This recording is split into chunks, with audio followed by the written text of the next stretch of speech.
বন্ধুরা এই পর্যন্ত আমরা দেখেছি যে সি প্রোগ্রাম কি করে লেখে আর সি প্রোগ্রামের মেইন পার্টস কি কি আছে, যেমন কনস্ট্যান্টস, ভেরিয়েবলস, আইডেন্টিফায়ার্স। তাহলে এখন আমরা দেখব যে লো লেভেল আর হাই লেভেল ল্যাঙ্গুয়েজ কি কি, আর একটা সি প্রোগ্রাম যখন এক্সিকিউট হয় তখন কম্পিউটারের ভেতরে কি কাজ হয়।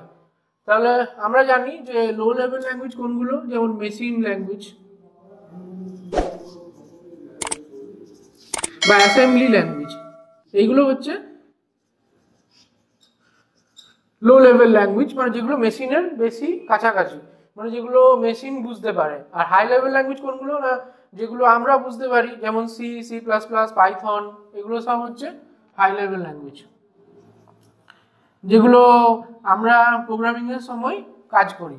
তাহলে যখন আমরা যে কোনো সি প্রোগ্রাম লিখি, সেই সি প্রোগ্রামটা আমরা ডট সি ফাইলে সেভ করি। যেমন আমরা একটা হ্যালো ডট সি এক্সাম্পল নিলাম।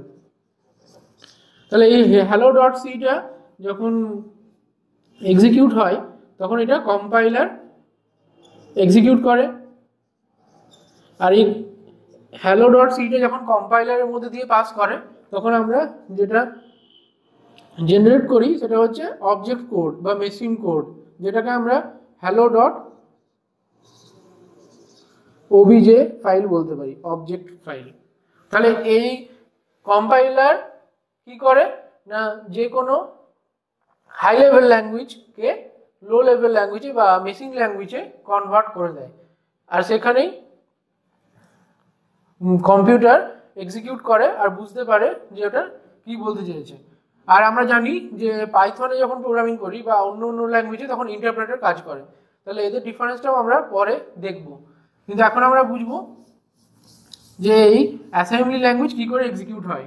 মনে করো এটা একটা রেজিস্টার বা মেমোরি, এবারে এর মধ্যে সমস্ত প্রোগ্রাম কোড আছে।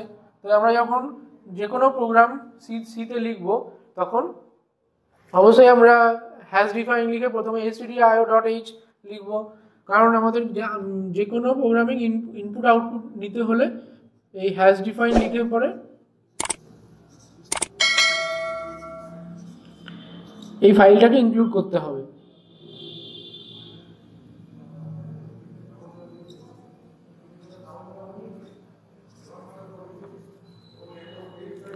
হ্যাজ ইনক্লুড লিখে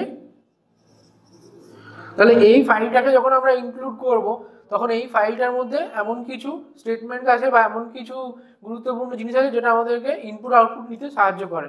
তাহলে এখানেই কিন্তু সি প্রোগ্রামিং এর মেন কাজটা হয়। যে কোনো জিনিস যখন আমরা এই সি প্রোগ্রামে ইনক্লুড করব তখন সেটা প্রথমে এর মধ্যে অ্যাটাচ হয়ে যাবে আর তারপর এটা এক্সিকিউট হবে।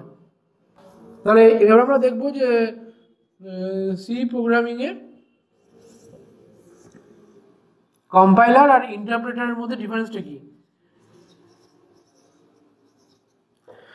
কম্পাইলার মানে আমরা জানি যে সি এর কম্পাইলার আছে আর পাইথনের ইন্টারপ্রেটার আছে। তাহলে কম্পাইলার কি করে না, পুরো কোডটাকে একসঙ্গে কনভার্ট করে দেয় অবজেক্ট কোডে বা মেশিন কোডে, তারপরে সেটাকে রান করে। এটা একটা ওয়ান টাইম টাস্ক। আর ইন্টারপ্রেটার কি করে, লাইন বাই লাইন এক্সিকিউট করে, মানে পাইথনে যখন এক্সিকিউট হয় সেটা রান করার সময় এক্সিকিউট হয়, মানে এটাকে বলে রান টাইম এক্সিকিউশন।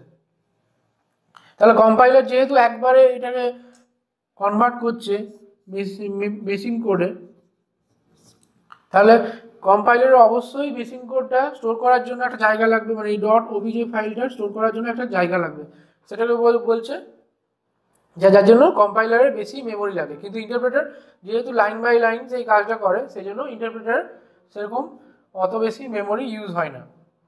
এখানে আমরা দেখছি যে প্রথমে যখন কোনো প্রোগ্রাম আমরা লিখি তখন সেটা যেহেতু আমরা সি ল্যাঙ্গুয়েজে যেমন ইংলিশের কাছাকাছি ল্যাঙ্গুয়েজটা সেখানে লিখি, সেখান থেকে প্রথমে অ্যাসেম্বলি ল্যাঙ্গুয়েজে কনভার্ট হয়।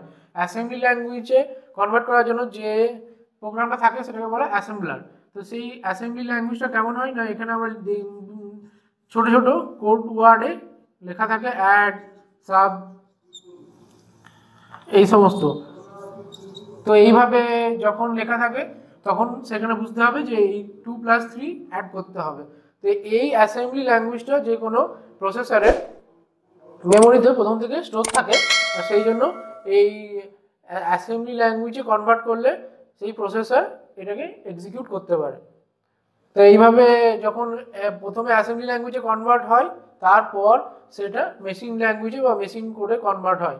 তাহলে আমরা যদি মনে করো প্রিন্টএফ লিখেছি, তো সেই প্রিন্টএফটা 0101 এরকম টাইপের কিছু একটা হবে। তো সেটা কিন্তু আমরা বুঝতে পারবো না, কিন্তু কম্পিউটার সেটা বুঝে এক্সিকিউট করবে আর এক্সিকিউট করে আমাদেরকে প্রপার আউটপুট দেবে। সেক্ষেত্রে আমরা অবশ্যই যে ইনপুট আউটপুট করি, তো যেটাকে ইনপুট করব সেটাকে বলবো যে র ডেটা, আর যেটা আউটপুট দেবে সেটাকে আমরা বলতে পারি যে ইনফরমেশন বা যে কোনো প্রসেসড আউটপুট। তাহলে এই ইনপুট আউটপুট নেওয়ার জন্য আমাদেরকে এই stdio.h ফাইলটা ইনক্লুড করতে হবে প্রোগ্রামের সঙ্গে।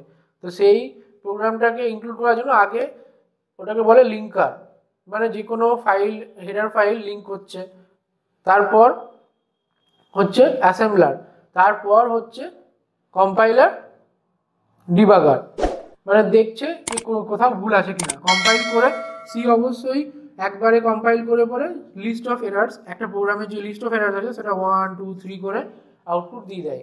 কিন্তু পাইথন কিন্তু একটা কোথাও এরার পেলে সেখানে কিন্তু আটকে যাবে, কারণ সে মানে আর কি ওই এরারটা না ঠিক করলে পরের লাইনে যেতে পারবে না। তাহলে এটাই হচ্ছে যে লো লেভেল ল্যাঙ্গুয়েজ আর হাই লেভেল ল্যাঙ্গুয়েজের ডেফিনেশন আর কম্পাইলার আর ইন্টারপ্রেটারের মধ্যে ডিফারেন্স।